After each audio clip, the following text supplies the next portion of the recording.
again, and welcome to SCLC Today TV. I'm your host, Maynard Eaton. We're coming from our headquarters here on Auburn Avenue in Atlanta.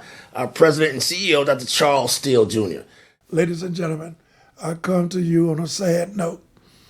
You remember over the last 3-4 years that our producer, Mr. Rick Clear, and myself had another partner at the table with us.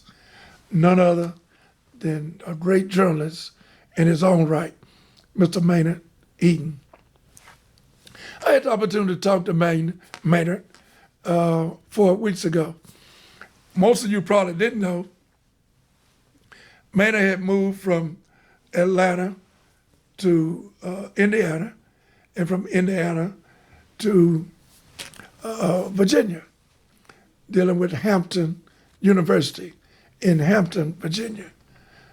Maynard Eaton, our friend, our journalist, our brother, passed this morning.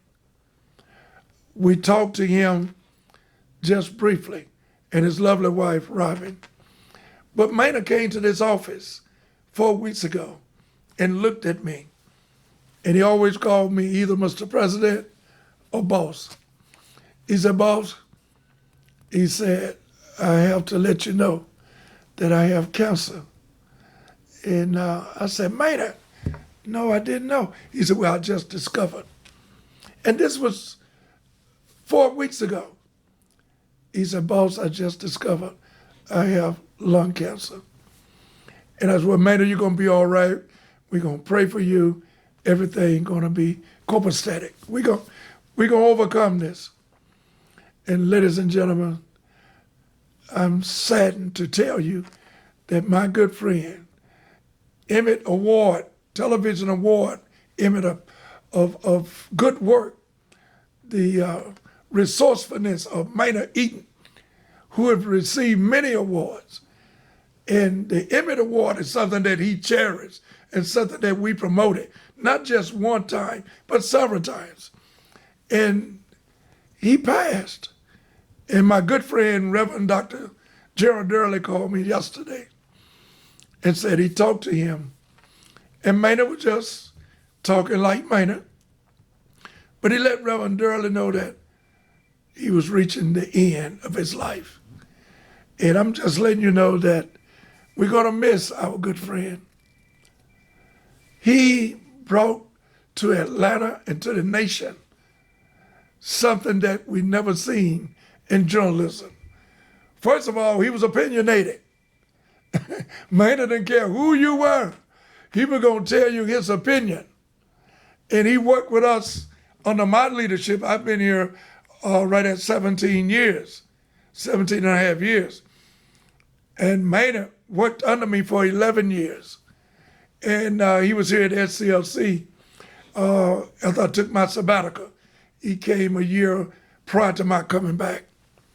But I just want you to know that it's an empty spot, not only on this program, but in my heart, because Maynard Eaton was a great journalist. I stand to be corrected, but I think he was the first black anchor in news in Atlanta, Georgia. I could be corrected on this, but I'm going to go on the limb and tell you he was some kind of person who advocated for the right things and for civil rights. Maynard, take your rest, my brother. And he made his transition with a beautiful mentality. He wasn't upset, so I know he knew the Lord. He spoke to me about his condition, his health, and he said he had 5 years to live. But only God knows.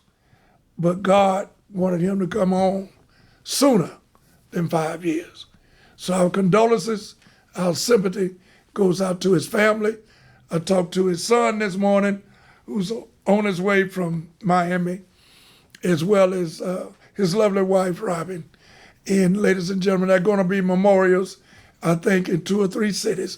But that's for them to decide, and I'll let them make that announcement. But we want to do our part on behalf of our producer, Mr. Rick Clear, and myself, and our partner, who's now made his transition to be with the Lord, Mr. Maynard Eaton. God bless you. Thank you for joining us. This has been SCLC Today. I'm Maynard Eaton.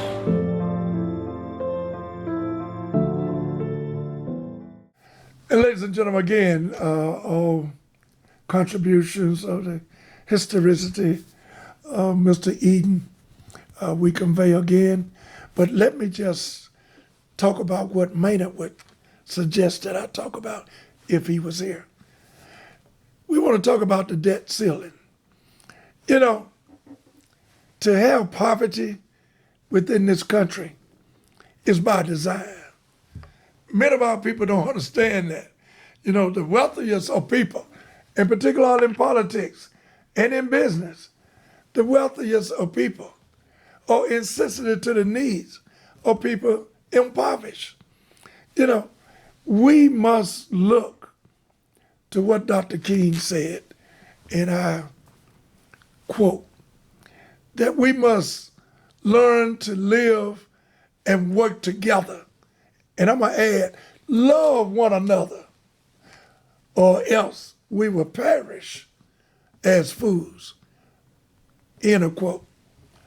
We must learn that you can't dehumanize. I was reading an op-ed the other day. You can't dehumanize poor people and pretend that they are not one of us. You know, you have people who are not sensitive to the needs of people who are impoverished, who are homeless. There's a mentality going around where they're going to turn them into criminals. They see them sleeping on the street. They see them in the park. They're going to arrest them and put them in a camp. Oh, camp? Oh, that goes back in a flashback with me like Adolf Hitler.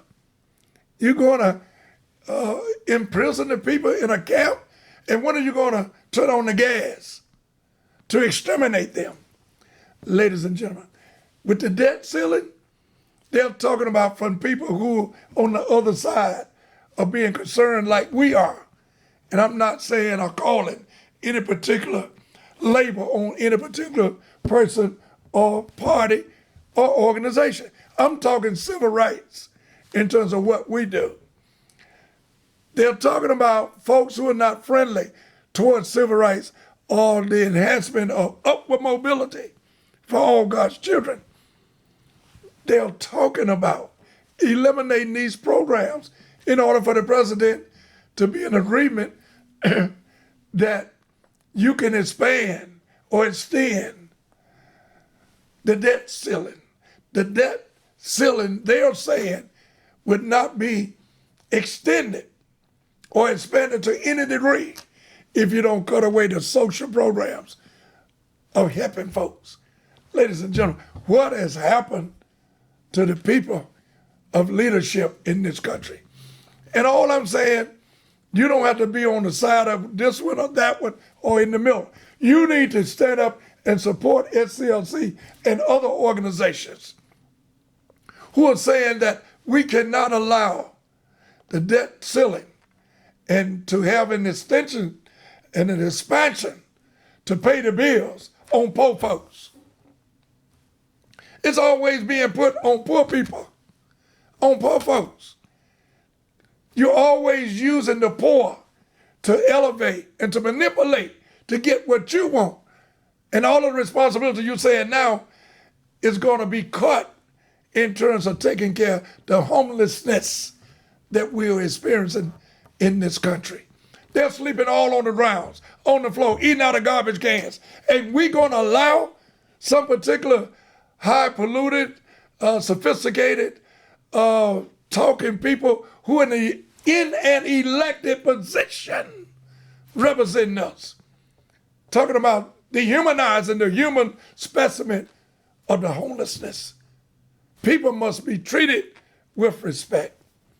So all I'm saying, the debt ceiling is a concern for all of us. And I don't feel like we are more focused on this than we are on some entertainment or watching some celebrity or even a basketball, football, or baseball game. Before you can do any of that, you must know what the debt ceiling is all about. I'm thinking that the president himself is going to have to do an executive order because America has never reneged on paying its bills. And we're supposed to be the leaders of the world.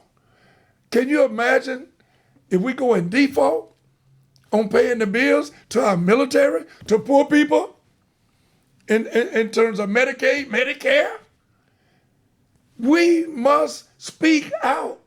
And I'm calling on the pastors and the preachers and the congregations.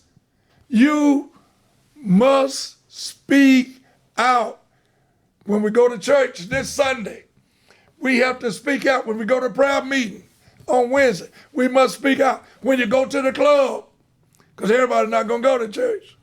When you go to the club, you need to cut the music off and start trying to imitate the imagery of what you see in terms of the music perception of folks who really so caught up in the sound and lost in the sauce of the music that they don't give focus to the debt ceiling and to poor people. Lord, have mercy, Jesus. I want to say something, but I'm not. There are many people, including athletes, musicians, celebrities, singers, entertainers, who can do more than what they are doing. We can do more. You can do more.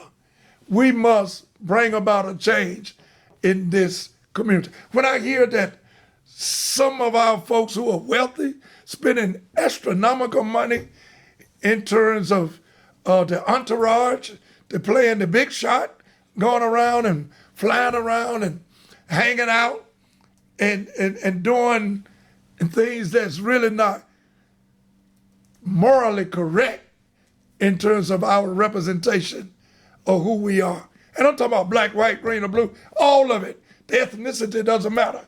We must treat everybody the same because God is the ultimate judge. The Trinity, the Father, the Son, and the Holy Ghost. You can preach that in the club. You can preach that on the sports network. Don't let the script writers lead you into the falsehood of being a celebrity or being on TV, of being one who can outdress another in terms of what you are wearing. You must understand what you are driving. You must understand what you are living in. You can't live in but one house, and you don't drive but one car at a time. Somebody was telling me this one person bought 5 cars within 2 weeks. My Lord, you can't drive but one and got 2 or 3 houses. My Lord, you can't sleep but in one bed or on the floor or on the couch. Why do you need all of this? Just a little something to get your attention. Godspeed. We love you because love is, but guess what? You won't hear this type of talk on another network other than the SCLC network of today. God bless you. This is our leader, our national president and CEO, Dr. Charles Steele Jr. He was in the preaching mode today. We'll see you next week.